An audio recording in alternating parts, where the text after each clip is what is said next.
तो नमस्कार है दोस्तों, आप सभी का इस चैनल के इस वीडियो में। दोस्तों, इस वीडियो में हम लोग बात करने वाले हैं निर्देशांक ज्यामिति के बारे में।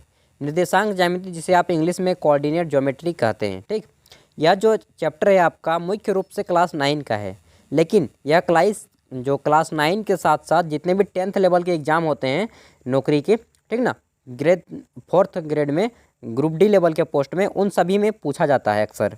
तो आइए देखते हैं। सभी प्रश्न आपके ऑब्जेक्टिव होंगे, यानी कि एमसीक्यू होंगे, और टोटल 30 क्वेश्चन है। तो पहला प्रश्न हमारा आता है, एक्स अक्ष और वाई अक्ष के कटान बिंदु को क्या कहते हैं? तो एक्स अक्ष और वाई अक्ष जहाँ पे कटता है उसको क्या कहते हैं? उसको कहते हैं मूल बिंदु। ठीक, मूल बिंदु। आगे देखेंगे तो हमारा दूसरा प्रश्न है कि एक्स अक्ष पर एक बिंदु के निर्देशांक के रूप में क्या होते हैं? तो एक्स अक्ष का जो बिंदु का निर्देशांक होता है वह होता है एक्स और 0, एक्स कॉमा 0 भी आप बोल सकते हैं। आगे देखेंगे हमारा तीसरा प्रश्न है कि वाई अक्ष पर एक बिंदु के निर्देशांक के रूप होते हैं। कैसे रूप होते हैं? तो वह होता है 0 और वाई का रूप। ठीक, एक्स के स्थान पे 0 आ जाएगा और वाई होगा। आगे देखेंगे तो हमारा आता है कि मूल बिंदु के निर्देशांक कैसा होता है? तो मूल बिंदु का जो निर्देशांक होता है वह होता है 0 0, यानी एक्स का भी 0 और वाई का भी 0। 5 नंबर हमारा प्रश्न आता है कि एक्स अक्ष से किसी बिंदु की दूरी को क्या कहते हैं? तो एक्स अक्ष से, जिसे आप इंग्लिश में एक्स एक्सिस बोलते हैं, उसकी जो दूरी होती है, डिस्टेंस होती है, उसको क्या बोलते हैं? कोटि। और वाई अक्ष से किसी बिंदु की दूरी को क्या बोलते हैं? भुज। फिर आता है कि प्रश्न 7, एक्स निर्देशांक को क्या कहते हैं? तो एक्स निर्देशांक को कहा जाता है भुज और वाई निर्देशांक को कहा जाता है कोटि।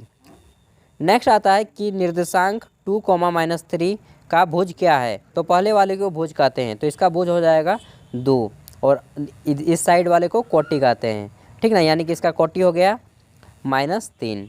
फिर देखेंगे तो हमारा आता है कि निर्देशांक -3, -5 का भुज क्या है? तो इसका भुज हो जाएगा -3। अगला आता है कि निर्देशांक -1, 0 का भुज क्या है? तो इसका भुज हो जाएगा -1। उसके बाद 12th नंबर पे आता है कि निर्देशांक 3, -1 का कोटि क्या है? तो बगल वाले को, यानी कि लास्ट वाले को कहते हैं -1 को कोटि। ठीक, निर्देशांक -3, 4 का कोटि क्या है? तो भुज इसका हो जाएगा -3 और कोटि हो जाएगा 4, तो इसका आंसर हो जाएगा 4। फिर आता है निर्देशांक 2, -4 को, मतलब यहाँ पे होगा कि का कोटि है, तो इसका कोटि क्या हो जाएगा? कोटि हो जाएगा -4।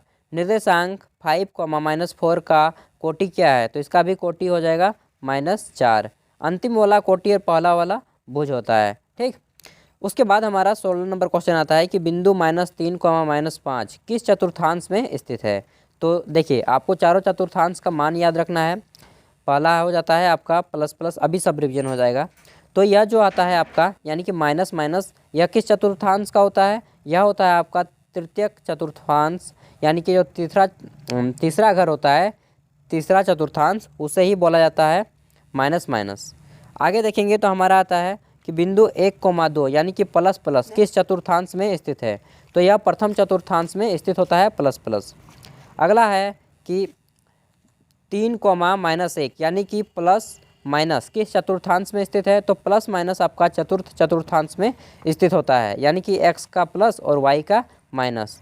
नेक्स्ट आता है आपका 19 नंबर, बिंदु -1, 0 यानी कि माइनस प्लस किस चतुर्थांश का किस अक्ष पर है?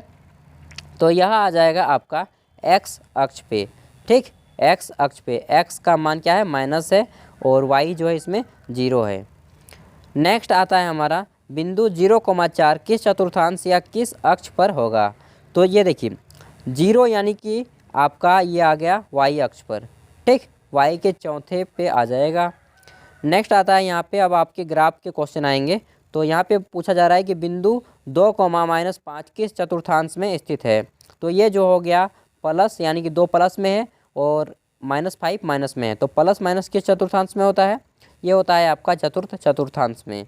तो प्रथम चतुर्थांश, द्वितीय चतुर्थांश, तीसरा चतुर्थांश और चौथा चतुर्थांश, इन सभी का आपको मान अच्छे से याद कर लेना है। और आपको मैथ जब तक पढ़ेंगे रिवीजन करना पड़ेगा, क्योंकि मैथ ऐसा सब्जेक्ट है जिसमें बिना रिवीजन के आपसे नहीं होगा।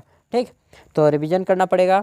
आगे देखते हैं आकृति में बिंदु P का निर्देशांक क्या है। तो यहाँ पे P दिया गया है, पहले आप x का वैल्यू लिखेंगे उसके बाद y का। तो P का है 3 और y का है 2, तो 3,2 इसका आंसर हो जाएगा।